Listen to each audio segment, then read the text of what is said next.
Welcome to another edition of Teach the Geek interviews. My name is Neil Thompson. I'm the founder of Teach the Geek.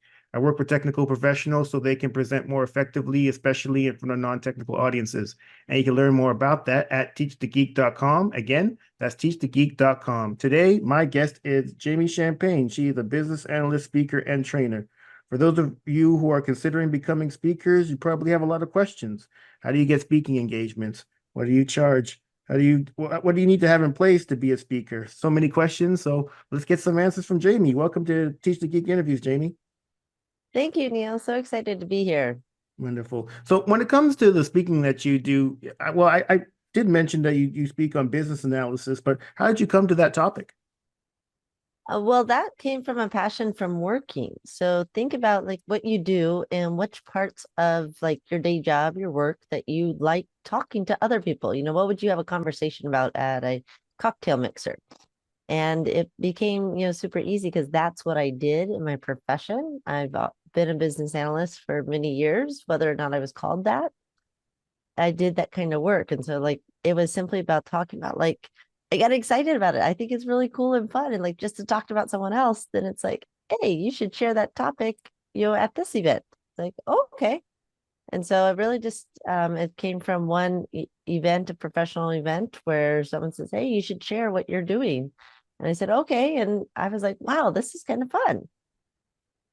Nice. All right. So then for the people who are listening or watching our conversation, Jamie, and they're thinking, well, I have a speaking topic. Perhaps it's not business analysis, but it's something. I think that this is something that people might find of interest. What do you think their next step should be? For me, so I use my professional networking group. So, local chapters of like project management, or there was an actual business analysis chapter where I simply reached out with them and said, uh, really was, do you have a need for a speaker on a topic? And one of the other ones, reached out and said, hey, we are doing call for speakers. So it was those local groups where they were looking for the need, or I just asked and said, hey, I'd love to share with others, here's what I'm doing. What are you doing?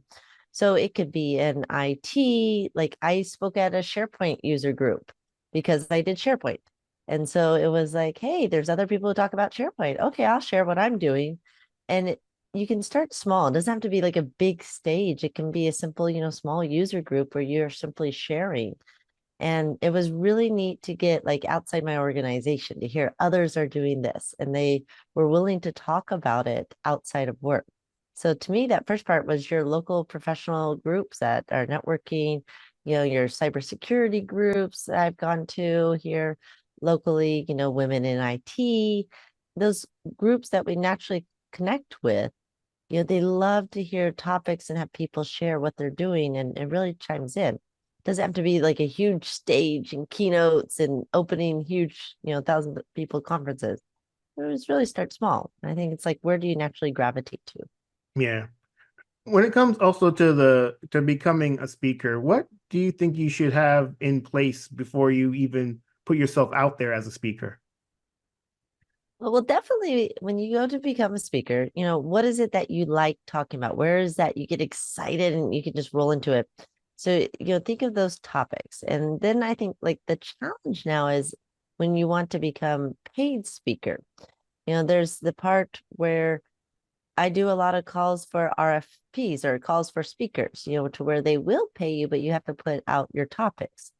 So being able to write them up and have them ready, that's a piece that kind of jump into it. The other part is it's hard to really like quit the 9 to 5 job that's got good salary, good benefits, and go, hey, I'm going to be a speaker. So one of the things that I know I did, and I know a lot of others do, is do you have something going along with it? So like I started speaking while I still had a 9 to 5 corporate job.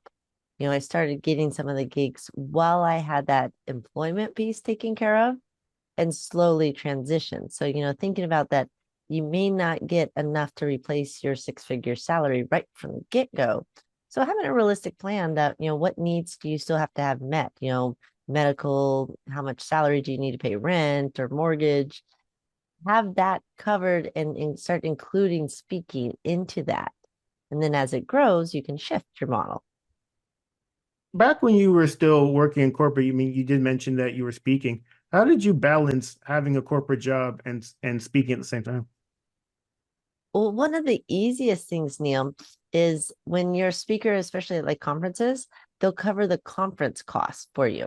So that might be some of your initial payments is you're not actually paid in a fee, you're paid in conference comps or, like hotel. And so that was one of the things to where like justifying to my boss, I said, hey, there's this great conference. I'd love to go. I'd love to, learn a whole lot. And if I present on my topic, they said they picked me, they'll cover the cost.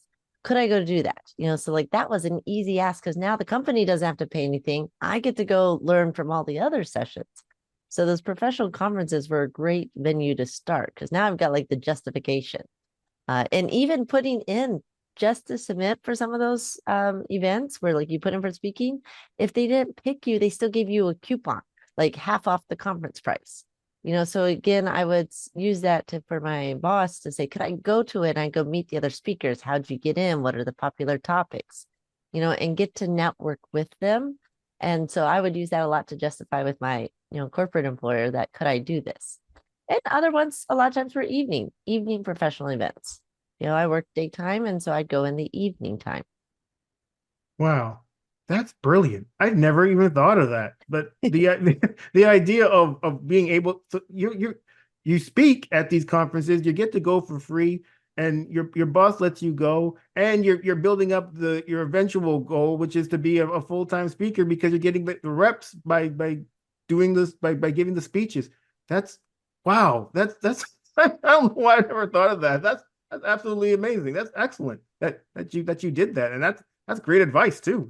For the people who are listening or watching. Do that.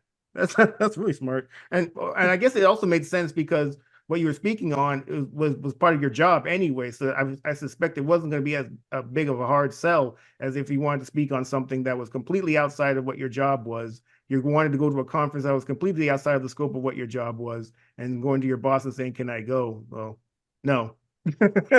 On your own time, I guess, but not on company time. That's for sure. That's smart. I like that. Yeah, absolutely. All right. All right. So how do you go about selling yourself as a speaker?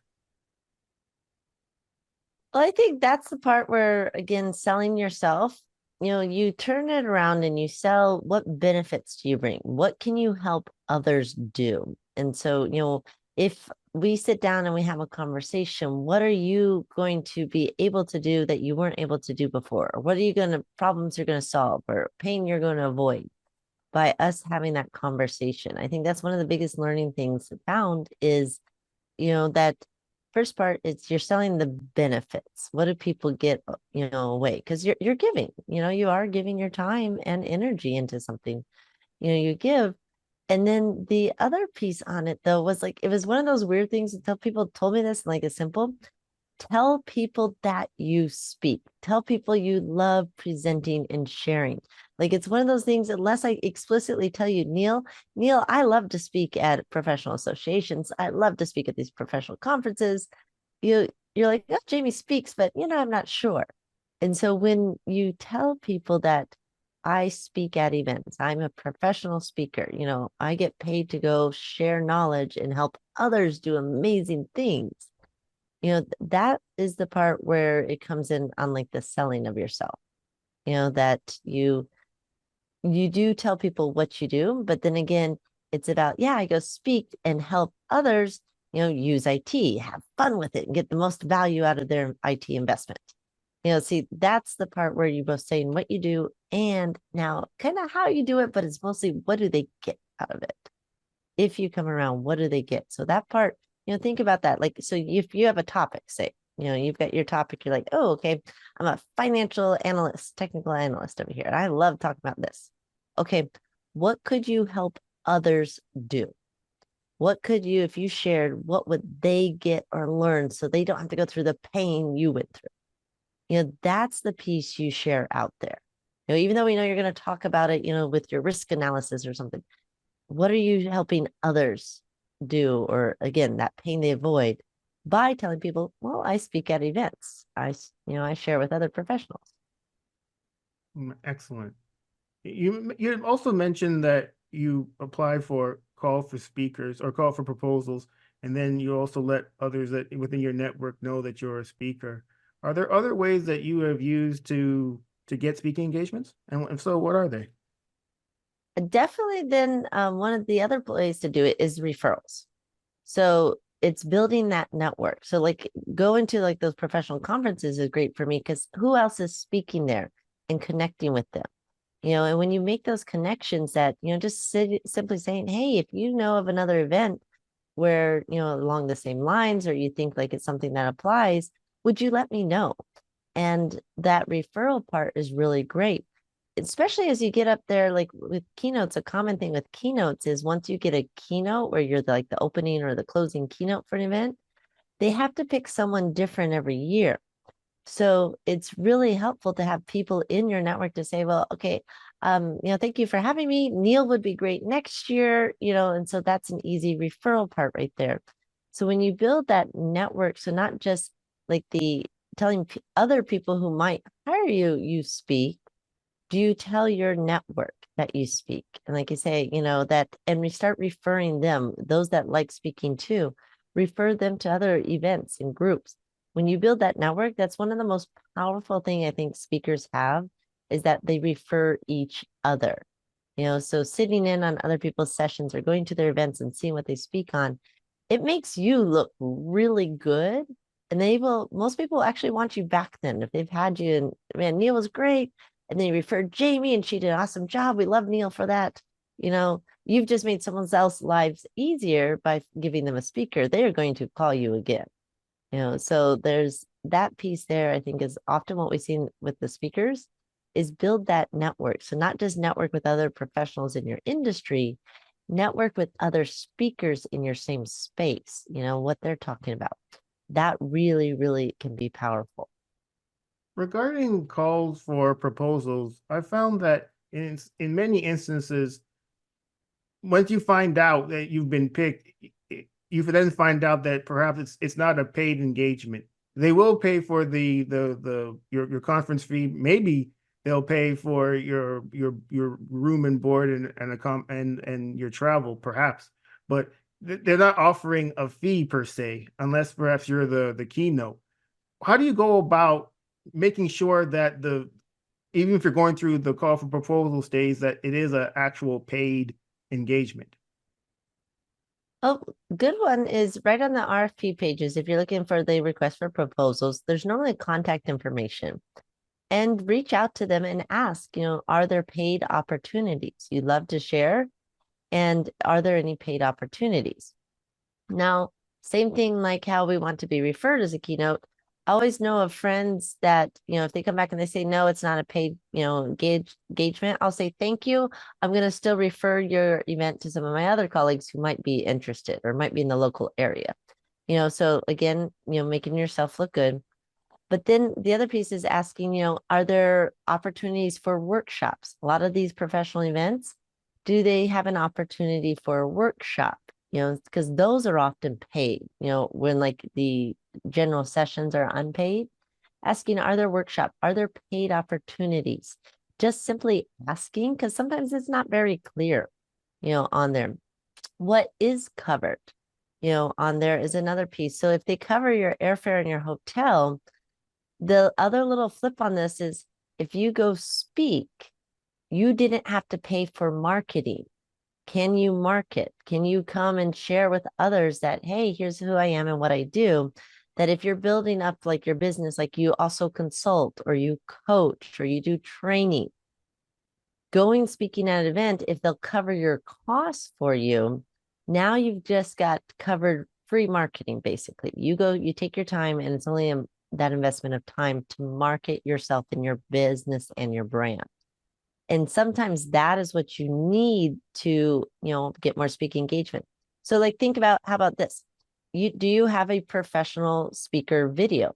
Do you have something people who hiring you can see your video of you in action?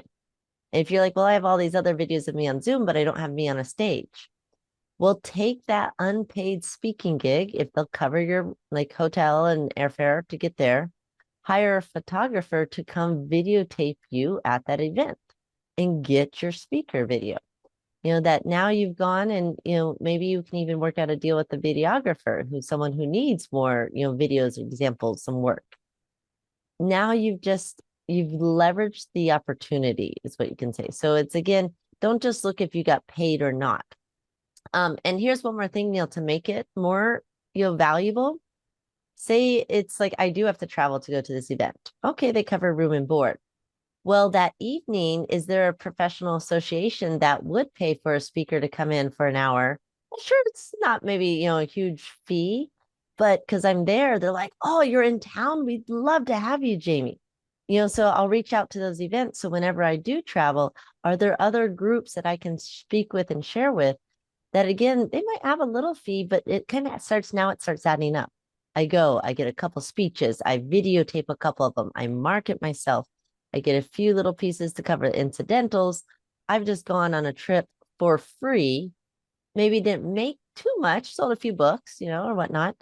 But then that marketing, I've got some video, I made some more connections. Because again, professional associations, that is one of the great ones that they will refer to other groups, other chapters, that can be really powerful. So my advice would be is don't just look for the fee, especially if you're starting out. Look at what other benefits you can get. And again, both for you and then building that business, building that brand. If you are starting out, you need to build a YouTube channel. You need to have videos of you in action. How are you going to do it? Well, you got to start speaking. Yeah, 100%. How do you handle pricing your speaking services? The pricing, okay, someone once told me, I thought this was really interesting, and I like this.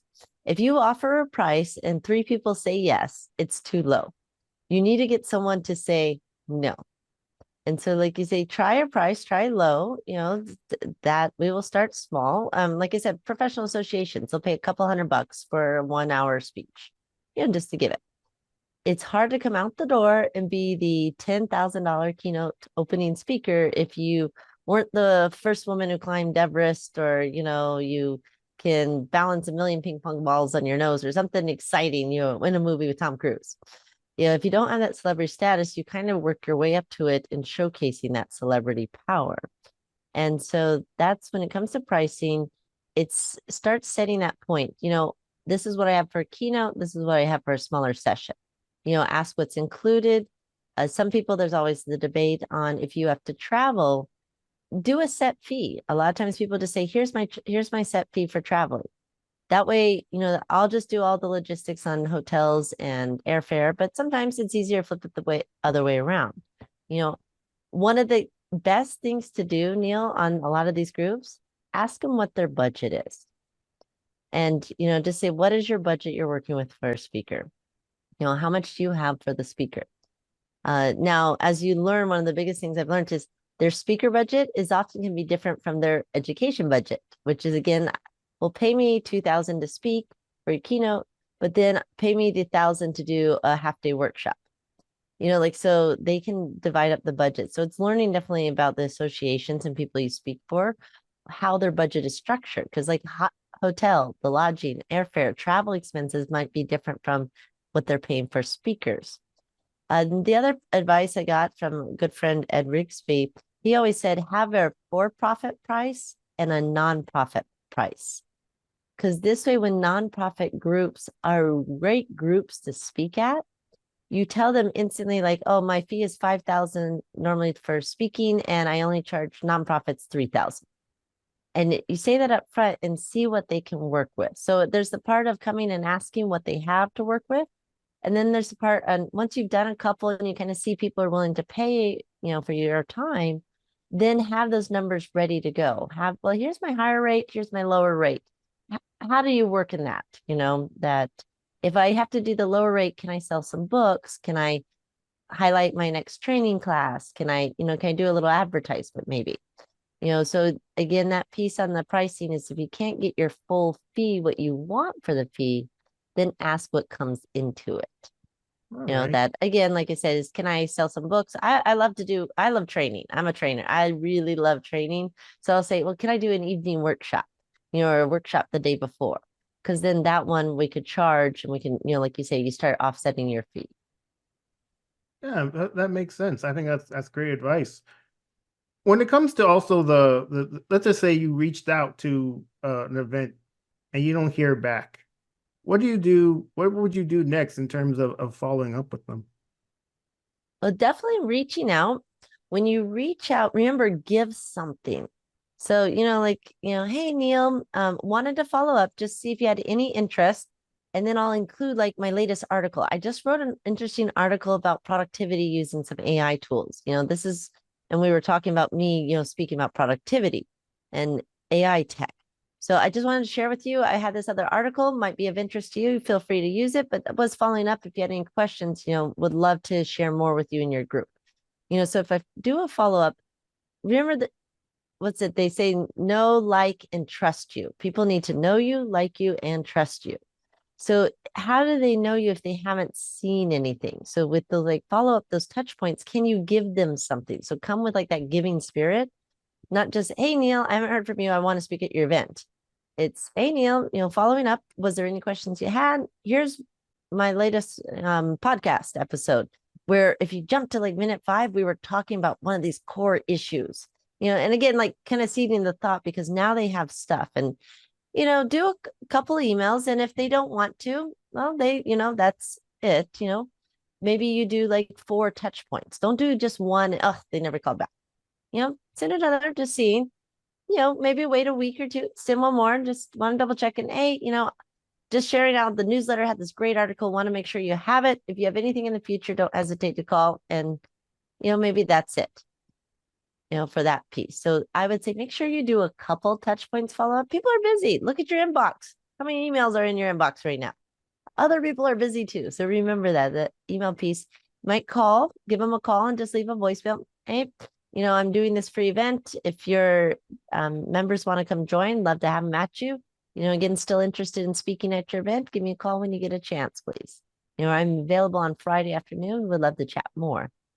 Come with that giving spirit, but do a couple more touch points.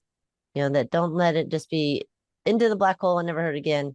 Reach out a couple more times. But again, I think I like that. Like if someone comes to me, hey, Jamie, we knew you were doing this. Check this out. I kind of click on it a little bit. I'm like, oh yeah, I should call them back. All right. For people who are starting out as speakers, so I get the sense that many of them are encouraged to do speaker programs.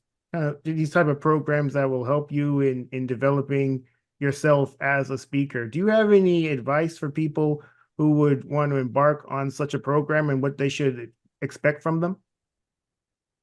Oh, speaker programs. So now I'll speak for myself, and I've used local groups. So what we always kind of tease is if you go to like Toastmasters is a great place to learn how to speak, some of those nuances of being on stage and really getting comfortable. And once you start feeling you're outgrowing the Toastmasters, I'm going to give a big shout out to the National Speakers Associations, NSA, and they have local chapters, is what's really great. Those local chapters, what's cool about them is they are speaking professionals, people who are in the business of speaking. They're not just, learning how to speak. It's all about the business side. So, like those questions you've asked me about how to sell, how to pricing, how to reach up, how to market, everything. What's a good demo reel look like? What is a demo reel? What's on the website, social media? How do you do all this? Being in a professional group of others is really great. And a lot of them, they'll have a speaker academy where they go through everything like, about being that great keynote speaker. And so that's one of the ones I know of. I personally haven't done it, but my local chapter has done so much for me, that exposure and that network, connecting at the NSA events. That's been phenomenal. Turn my speaking from a side hustle and something I like doing to into a business model. Like, what is the business model of my speaking career? And so that would be great there. And what I'd say is that's exactly what you look for.